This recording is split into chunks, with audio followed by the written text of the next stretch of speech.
Figuring out how to organize your life and your business comes down to careful clarity on what the task actually is that you're facing, careful decision making on how to spend your time, and very carefully protecting your boundaries. But actually learning all of that can be made a lot easier when you understand the Eisenhower Matrix, also known as the Eisenhower Decision Matrix, also known as the Stephen Covey Time Management Matrix, also known as the 4 Quadrants of Time Management. Let me show you how cool this thing is though, and give you some examples of what goes in each quadrant.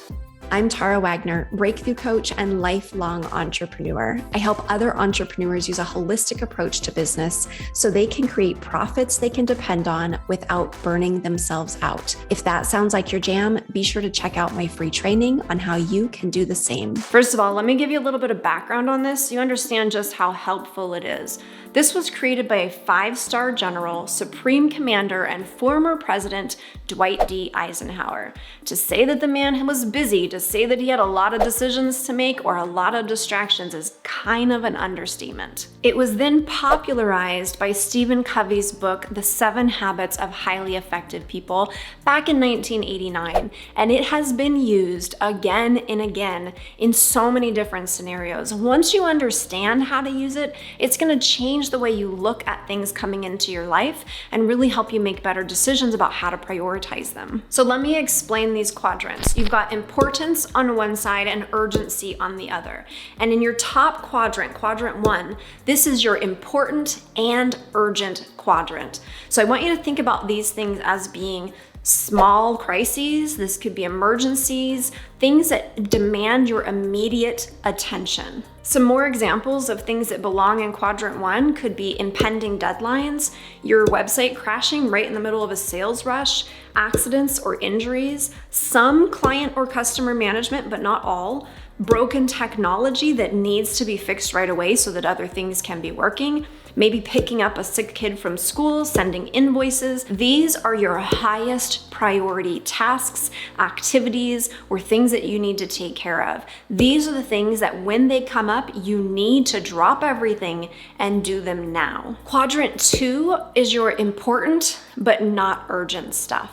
This is the stuff like long-term projects, long-term goals, or what I like to refer to as your big rocks. Really important things, but things that are really easy to reschedule, to put on the back burner or otherwise put off while you are dealing with something else in these other quadrants that is pulling your distraction away from what is most important. This is also going to be your deep work, your income producing activities, and it's generally things that only you can do. These aren't things that you're going to be able to outsource. So some examples of what belongs in quadrant 2 could be working on long-term projects, doing strategic planning, personal or professional development, so skill development, self-care, taking good care of your health, your body. Some content creation can belong in here, financial management could belong in here, creating some automations, training other people, or spending time with your family. This quadrant is your highest priority. It is the most important, and what you want to do with it is make sure you schedule the things that belong in this quadrant and protect them fiercely. It's also important to realize that the more time you spend in quadrant 2, the less time you're going to spend in quadrant 1 putting out small fires. So for example, if you're taking good care of your health, you're less likely to get sick. If you're doing proper planning, you don't have last-minute deadlines that pop up out of nowhere. If you're doing proper testing, you don't have things breaking and you need to stop everything and fix those things. So the more time you can allocate to this quadrant 2, to doing this type of deep work, slow, methodical work even, the less time you're going to be dealing with crisis, dealing with emergencies, putting out fires, and ultimately just feeling like a stressed out hot mess. Comment below and let me know what is the most important thing in your quadrant 2 that you would love to make more time for. Quadrant 3 is what we call the urgent but not important stuff, which can kind of sound like an oxymoron until you really start to understand what belongs in this quadrant. The stuff in quadrant 3 can be so easy to get caught up in. It can be so easy to spend too much time in and take your time away from those quadrant 2 activities. There's also stuff that might need to be done, but it doesn't necessarily have to be done by you. Some examples Examples of what belongs in the quadrant 3 of the Eisenhower Matrix include some email management, scheduling social media, some content creation, scheduling or uploading that content, data entry, editing and proofing, and so on. Quadrant 3 activities are generally low priority activities, and the way you want to handle these is to delegate them or outsource them. You want to train somebody using that quadrant 2 time to be able to take care of these things for you so that you can get them off your plate for good. When it comes to delegating, do you struggle to let go of the tasks that somebody else could be doing? Or do you just struggle to find and afford somebody to do them for you? And then we come to quadrant 4 in the Eisenhower Matrix. This is your not important, not urgent stuff. This is your time wasters, your distractions, the things that take a lot of time from us but add absolutely no value to our life or our business, or maybe very, very little. These are also things that are not productive, obviously, but they can also leave us feeling worse after we do them instead of better.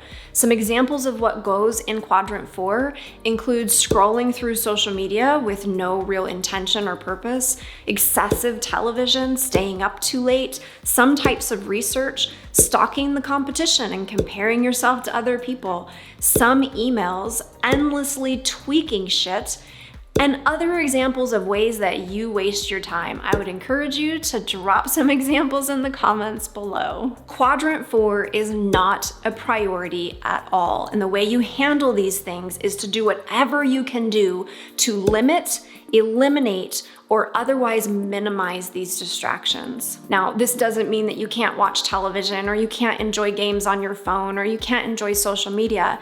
It just means that you want to make sure that you're prioritizing the most important things first and using these things in a healthy way to help you relax or to help you connect with other people, and not in a mindless way that's just draining your time and energy. So, I have some homework for you on this. You ready for the challenge?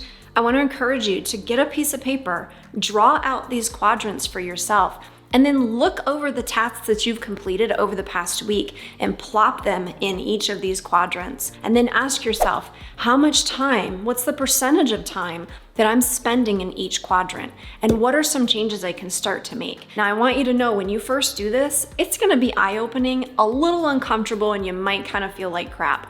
That's okay. This is just your baseline. This is just to show you where you're starting from and give you some ideas of how you can start to prioritize, move things around, and spend your time in the quadrants that you most want to be in. This is hard, so if you feel like you need more guidance on how to prioritize, especially when you feel like you're barely keeping your head above water, I really encourage you to learn more about my Healthy Hustle approach.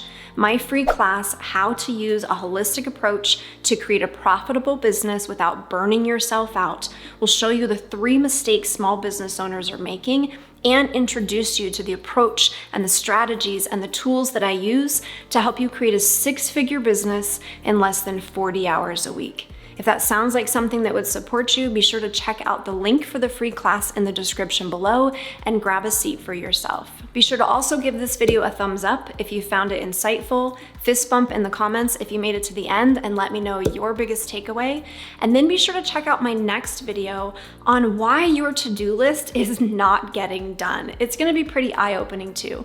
Thanks for watching. I'll see you in the next one.